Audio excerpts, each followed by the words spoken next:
그날도 평소와 다를 게 없었다. 남편은 퇴근 후 늦는다고 했고 나는 습관처럼 그의 차를 몰고 마트에 들렀다. 트렁크에 장을 싣고 운전석에 앉는 순간 문을 닫자마자 공기가 달라졌다는 걸 느꼈다. 향기였다.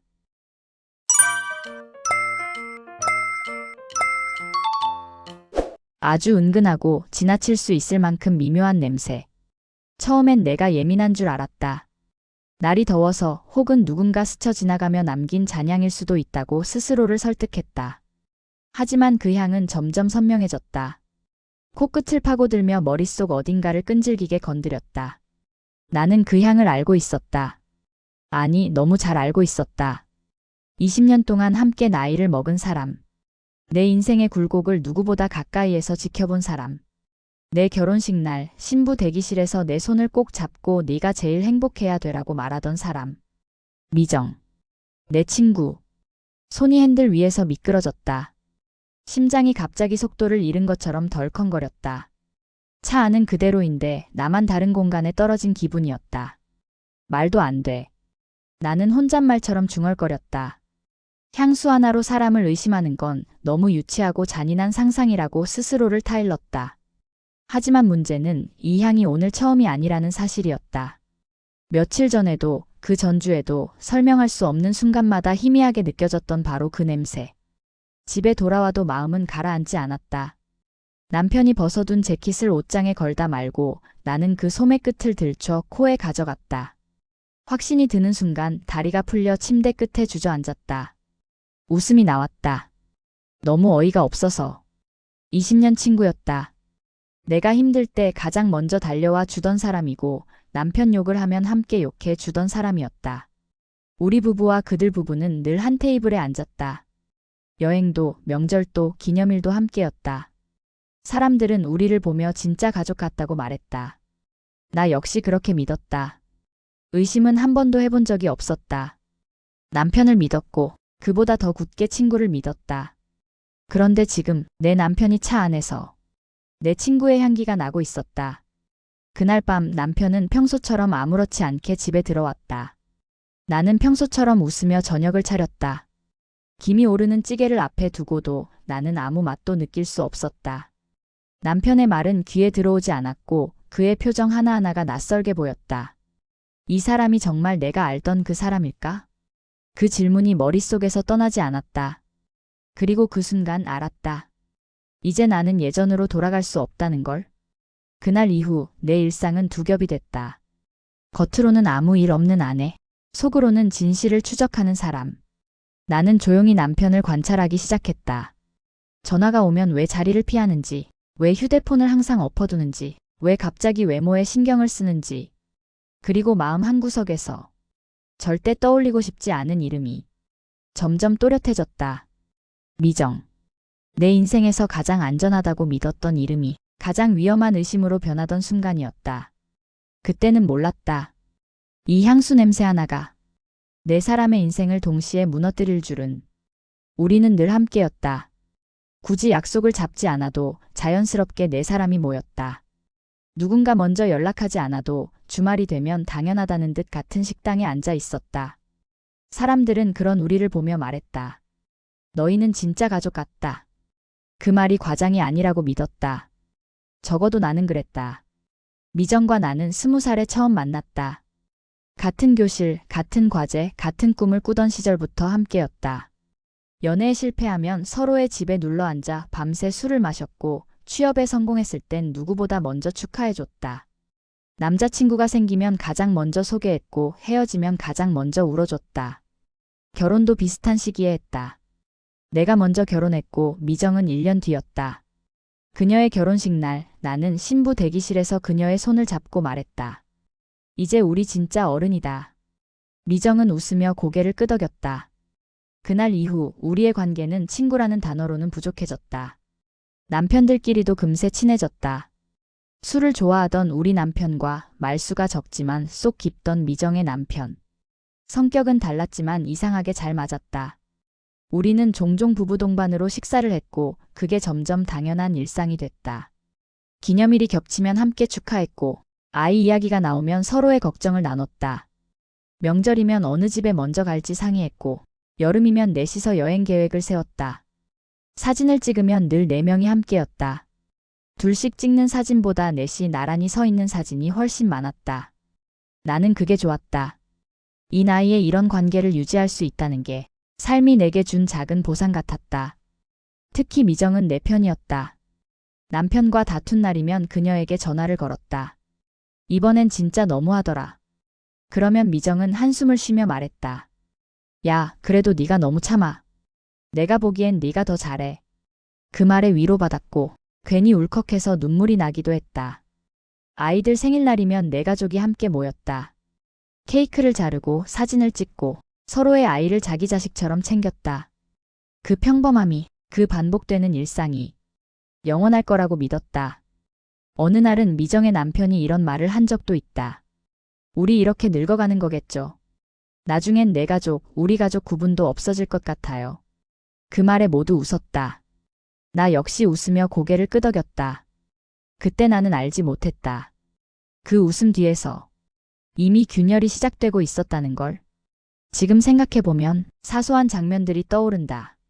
미정이 내 남편의 말에 유난히 크게 웃던 순간, 우리 집에 와서도 굳이 남편 옆자리에 앉던 모습, 모임이 끝난 뒤 남편과 동시에 자리를 비우던 몇 분의 공백. 그땐 아무 의미도 두지 않았다. 의심이라는 감정은 우리 네 사람의 관계에 어울리지 않는 단어라고 믿었으니까. 20년이었다. 그 시간은 너무 길어서 의심조차 무례하다고 생각했다. 그래서 나는 안심했다. 그래서 나는 방심했다. 우리 네 사람의 평범한 일상은 너무 완벽해서 누군가 일부러 망가뜨리지 않는 한 절대 깨지지 않을 것처럼 보였다. 하지만 나는 곧 알게 됐다. 가장 단단해 보이는 관계일수록 가장 조용히 무너진다는 걸. 의심은 갑자기 생기지 않았다. 정확히 말하면 천천히 스며들었다. 마치 물에 번지는 잉크처럼 처음엔 흐릿해서 애써 모른 척할 수 있었다.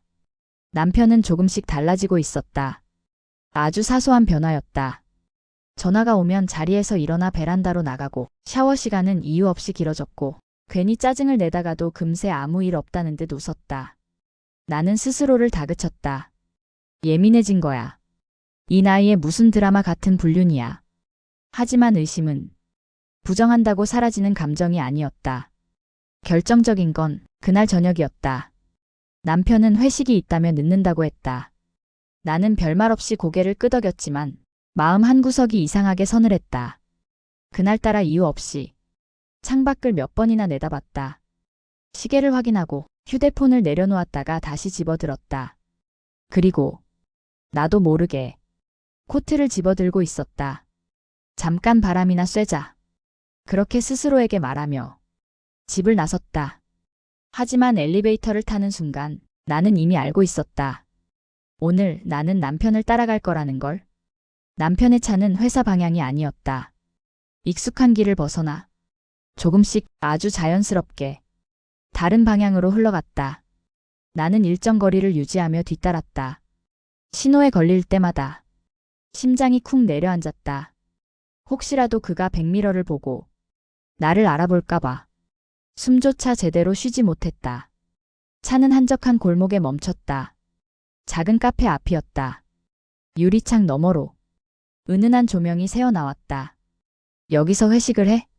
그 순간 웃음이 나올 뻔했다.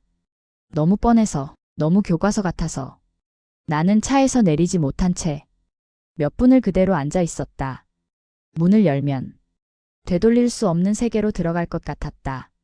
하지만 결국 문을 열었다. 카페 안은 조용했다. 평일 저녁이라 손님도 많지 않았다. 나는 구석자리에 앉아 고개를 숙인 채 숨을 골랐다. 그리고 고개를 들었을 때 보였다.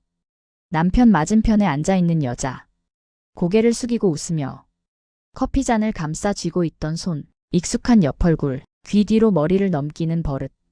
미정이었다. 머릿속에서 무언가 끊어지는 소리가 났다. 심장은 뛰지 않았고 오히려 너무 조용해서 내가 살아있는지조차 의심스러웠다.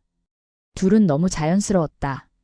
연인처럼 붙어있지도 않았고 노골적인 스킨십도 없었다. 그래서 더 확실했다. 이건 오래된 관계였다. 남편이 웃으며 미정에게 무언가를 말하자 그녀는 고개를 끄덕이며 짧게 그의 손을 눌렀다. 그 장면 하나로 모든 게 끝났다. 나는 자리에서 일어나 조용히 카페를 나왔다. 문을 닫는 순간 다리가 풀려 벽에 기대 섰다. 눈물은 나오지 않았다. 대신 머릿속이 이상할 정도로 맑아졌다. 그날 나는 알았다. 이건 오해가 아니고 의심도 아니며 착각은 더더욱 아니라는 걸. 그리고 이제부터 내가 해야 할 일은 울부짖는 게 아니라 끝까지 확인하는 것이라는 걸. 미행은 그날이 처음이자 마지막이었다. 하지만 진실을 향한 추적은 그날부터 시작됐다. 그날 밤 나는 한숨도 자지 못했다. 눈을 감으면 카페의 장면이 반복됐다. 남편의 웃는 얼굴, 미정의 고개 숙인 미소, 그 짧았던 손길. 이상하게도 분노보다 먼저 찾아온 건 정리해야 한다는 감정이었다. 울거나 따질 시간은 나중 문제였다. 지금은 이 일이 나 혼자만의 지옥인지 아니면 더 깊은 구덩이인지 확인해야 했다. 다음 날 아침 나는 미정의 남편 번호를 눌렀다. 통화 버튼 위에서 손가락이 몇 번이나 멈췄다. 이 전화 한 통으로 우리 네 사람의 관계는 되돌릴 수 없게 될 게 분명했기 때문이다.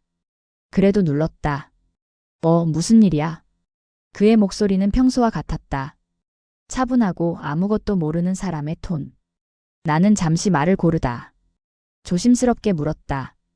요즘 미정이 좀 달라진 거 없어? 짧은 침묵이 흘렀다. 그 몇 초가 내겐 몇 분처럼 느껴졌다. 왜요? 그 한마디에 이미 답은 나와 있었다. 나는 숨을 고르고 천천히 말했다. 혹시 향수 냄새 난 적 있어? 그는 바로 대답하지 않았다.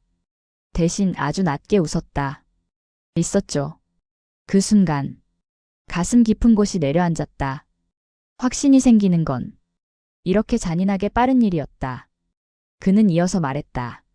저도 미쳤다고 생각했어요. 괜히 의심하는 내가 더 이상한 사람 같아서. 그 말이 내 이야기 같아서. 순간 목이 메었다. 우리는 그날 오후 사람 없는 카페에서 만났다.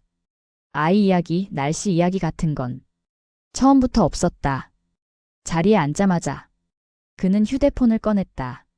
이런 거 혼자 보면 사람이 망가질 것 같아서요. 사진이었다. 미정의 뒷모습, 남편이 차, 늦은 시간에 메시지 기록. 나는 가방에서 내가 준비해온 것들을 꺼냈다.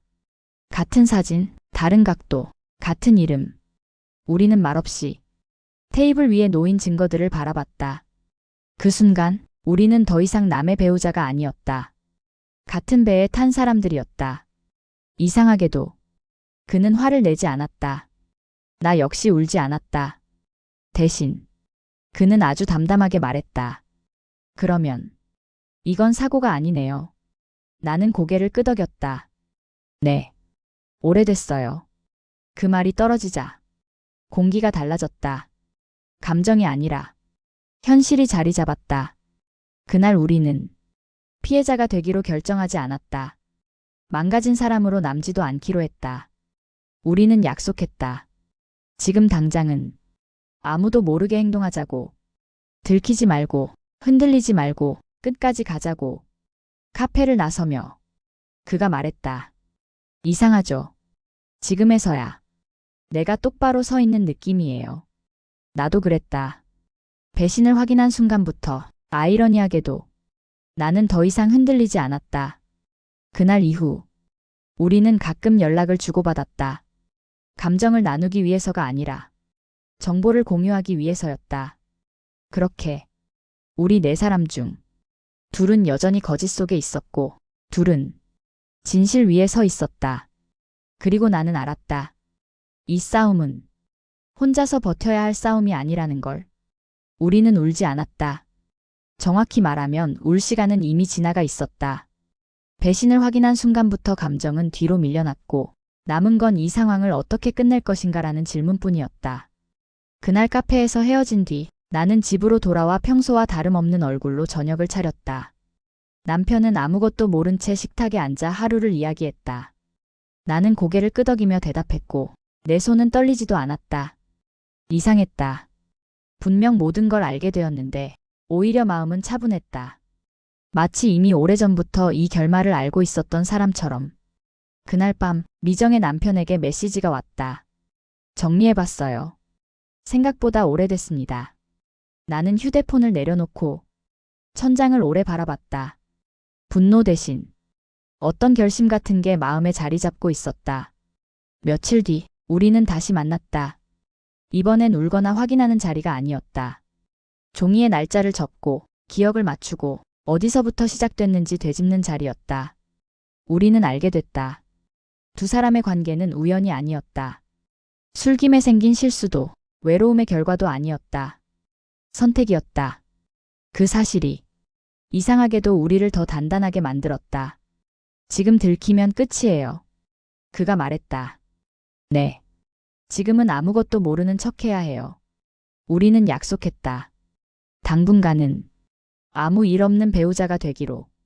나는 아내로서 남편의 셔츠를 다려주었고 주말에는 함께 장을 봤다. 웃어야 할 땐 웃었고 질문하지 않았다. 그는 남편으로서 미정과 여행 계획을 세우는 척했고 가족 모임에도 빠지지 않았다. 우리는 연기자가 되어갔다. 하지만 그 연기는 무너진 감정을 감추기 위한 것이 아니라 끝을 정확히 맞추기 위한 준비였다.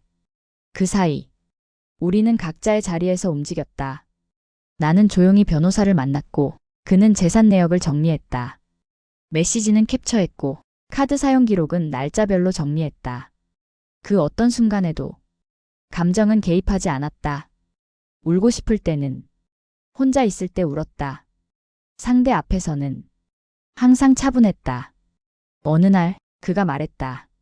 이렇게까지 해야 하나 싶다가도 이렇게 하지 않으면 우리가 무너질 것 같아요. 나는 고개를 끄덕였다. 그래서 하는 거예요. 우리가 무너지지 않으려고. 그 말이 우리를 같은 편으로 묶었다. 그때부터 우리는 더 이상 피해자가 아니었다. 상황을 통제하는 사람들이었다. 아이러니하게도 배신으로 시작된 이 관계는 내 인생에서 가장 솔직한 연합이 되었다. 서로를 위로하기 위해서가 아니라 서로를 지키기 위해서. 그렇게 우리는 같은 방향을 보게 됐다. 끝까지 가는 방향을. 그날을 우리는 오래전부터 알고 있었다. 달력에 표시하지 않았을 뿐 머릿속에서는 매일같이 되뇌던 날짜였다. 양가 가족이 모두 모이는 자리. 결혼기념일이라는 이름을 붙인 건 너무 자연스러워서 아무도 의심하지 않았다. 아침부터 이상할 정도로 평온했다. 나는 평소처럼 머리를 말리고 옷을 고르고 화장을 했다. 거울 속의 나는 조금 창백했지만 흔들리지는 않았다. 남편은 평소보다 기분이 좋아 보였다. 오늘만 지나면 모든 게 제자리로 돌아갈 거라고 착각하고 있는 얼굴이었다. 오늘 뭐 특별한 거 있어? 그가 물었을 때 나는 웃으며 대답했다. 조금. 그 말이 거짓은 아니었다. 식당은 조용했고 룸 안에는 익숙한 얼굴들이 모여 있었다. 미정은 나를 보자 반갑게 웃으며 다가왔다. 그 웃음이 예전과 다르지 않아서 오히려 더 서늘했다. 그녀는 내 손을 잡으며 말했다. 우리 진짜 오래됐다. 그치? 나는 고개를 끄덕였다. 20년이라는 시간이 그 순간만큼은 한 문장으로 요약되는 기분이었다. 잔이 오가고 어른들은 근황을 나눴고 아이들 이야기가 흘렀다. 남편들은 평소처럼 나란히 앉아 있었다. 그 누구도 몰랐다. 이 테이블 위에 이미 균열이 생겼다는 걸. 식사가 어느 정도 끝났을 때 나는 천천히 자리에서 일어났다. 심장은 조용했고 손도 떨리지 않았다. 나 할 말 있어. 대화가 멈췄다. 모두의 시선이 나에게로 향했다. 나는 리모컨을 집어들었다. 스크린이 켜지며 첫 번째 사진이 떴다. 카페 앞에서 마주 앉아 있는 두 사람. 누군가 숨을 들이마셨고 누군가는 말을 잃었다. 사진이 넘어갔다. 메시지 캡처, 호텔 예약 내역, 날짜와 시간이 또렷한 카드 사용 기록. 미정의 얼굴에서 혈색이 사라졌다. 남편은 무언가 말하려다 입을 다물었다. 이게 뭐야? 누군가 물었지만 나는 대답하지 않았다. 이미 모든 게 말하고 있었기 때문이다. 침묵이 방 안을 눌렀다. 그 침묵 속에서 미정은 고개를 저었다. 아니야, 이거 오해야. 그 말이 너무 늦었다는 걸 그녀 스스로도 알고 있는 얼굴이었다. 나는 그녀를 보며 말했다. 20년 동안 내 편이라고 믿었어. 그 말에 그녀의 눈이 흔들렸다. 남편은 그제야 나를 보며 말했다. 이렇게까지 할 필요는 없었잖아. 그 말에 웃음이 나왔다. 참으로 그 다음 말이었다. 그래야 했어. 나는 조용히 말했다. 이렇게 하지 않으면 아무도 진실을 보지 않으니까. 그날 두 부부의 관계는 같은 자리에서 같은 방식으로 끝났다. 고성이 오가지도 않았고 접시가 깨지지도 않았다. 오히려 너무 조용해서 이게 현실인지 의심스러울 정도였다. 식당을 나설 때 미정은 나를 붙잡았다. 미안해. 나도 모르겠어. 어떻게 이렇게 됐는지. 나는 그녀의 손을 조용히 떼어냈다. 알아. 그래서 더 이상 설명 듣고 싶지 않아. 밖으로 나오자. 공기가 차가웠다. 그제야 숨이 깊게 들어왔다. 차에 타고 나서 한참을 말없이 앉아 있었다. 눈물이 나올 것 같았지만 끝내 나오지 않았다.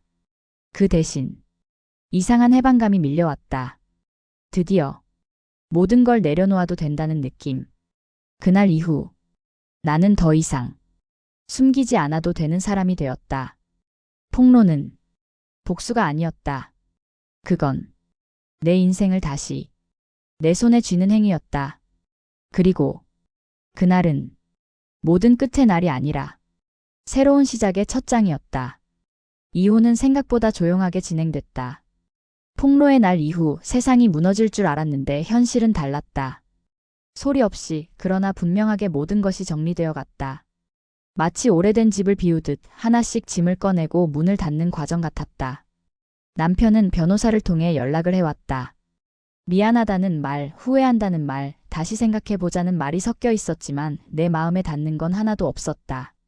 이미 나는 그 사람과 함께 미래를 상상하지 않는 사람이 되어 있었다. 서류에 도장을 찍는 날, 나는 놀랄 만큼 담담했다.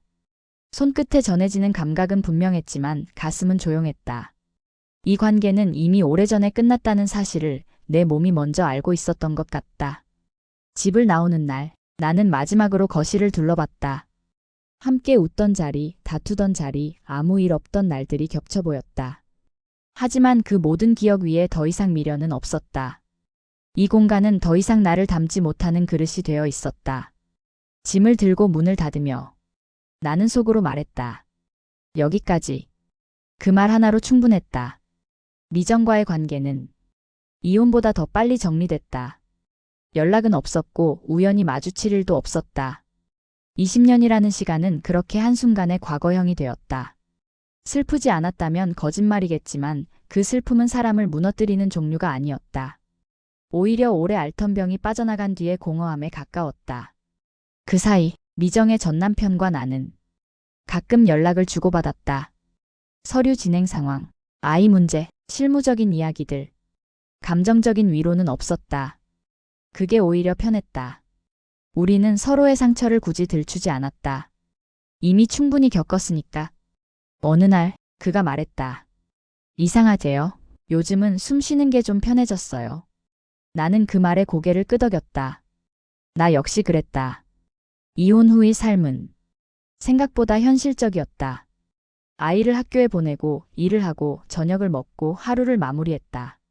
다만 달라진 게 있다면 이제는 누군가의 눈치를 보지 않아도 된다는 사실이었다. 집에 혼자 앉아 있어도 불안하지 않았다.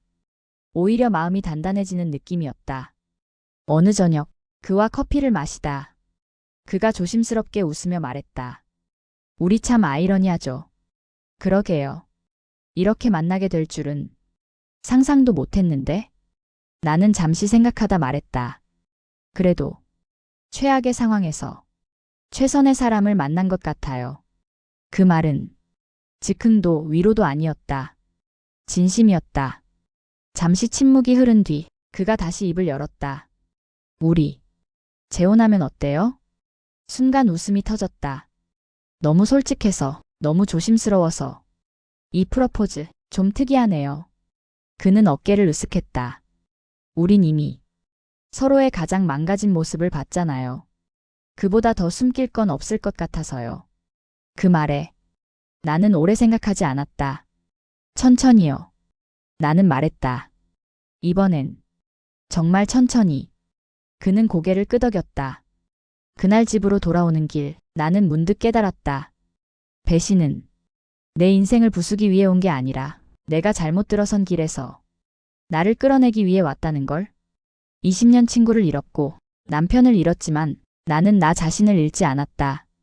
오히려 되찾았다. 이제 나는 안다. 끝은 항상 다른 이름을 가지고 온다는 걸. 이혼은 내 인생의 마침표가 아니라 내가 다시 나로 시작하는 첫 문장이었다. 모든 것이 끝난 뒤에야 비로소 조용한 시간이 찾아왔다. 아침에 눈을 뜨면 누군가의 눈치를 보지 않아도 되었고 하루를 계획할 때 설명해야 할 이유도 필요 없었다. 창문을 열면 바람이 들어왔고 그 바람은 이상하리만큼 가벼웠다. 나는 커피를 내리며 문득 생각했다.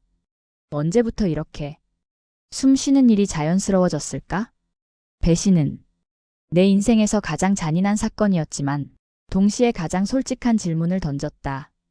이 삶이 정말 네가 원하던 거야? 예전에 나는 참는 데 익숙한 사람이었다. 관계를 지키기 위해 불편함을 삼켰고 오래된 인연이라는 이유로 의심조차 미뤘다. 하지만 이제는 안다. 유지된 시간보다 지켜야 할 나 자신이 더 중요하다는 걸. 어느 날 거리에서 우연히 미정의 이름을 들었다. 누군가의 입에서 흘러나온 아주 평범한 이름이었다. 가슴이 철렁 내려앉을 줄 알았는데 아무 일도 일어나지 않았다. 그제야 알았다. 나는 이미 그 시간을 건너왔다는 걸. 저녁 무렵 불이 켜진 거리를 걸으며 나는 내 그림자를 보았다. 혼자였지만 외롭지 않았다. 오히려 단단해 보였다. 누군가를 믿지 않게 된 게 아니라 나를 먼저 믿게 된 모습이었다. 집에 돌아와 불을 끄고 앉아 있으니 이 모든 이야기가 아주 오래전 일처럼 느껴졌다. 하지만 나는 잊지 않는다.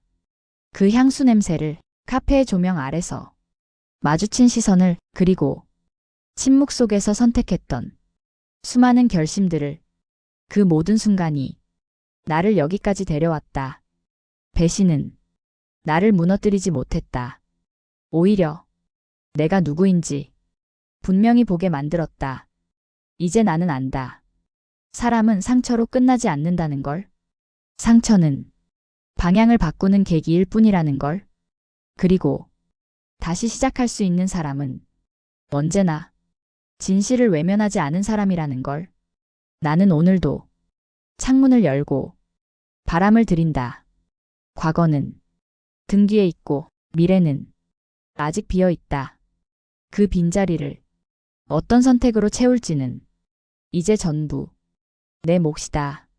이 이야기는 복수로 끝나지 않는다. 이건 내가 나로 돌아온 이야기다. 그리고 그게 가장 통쾌한 결말이었다.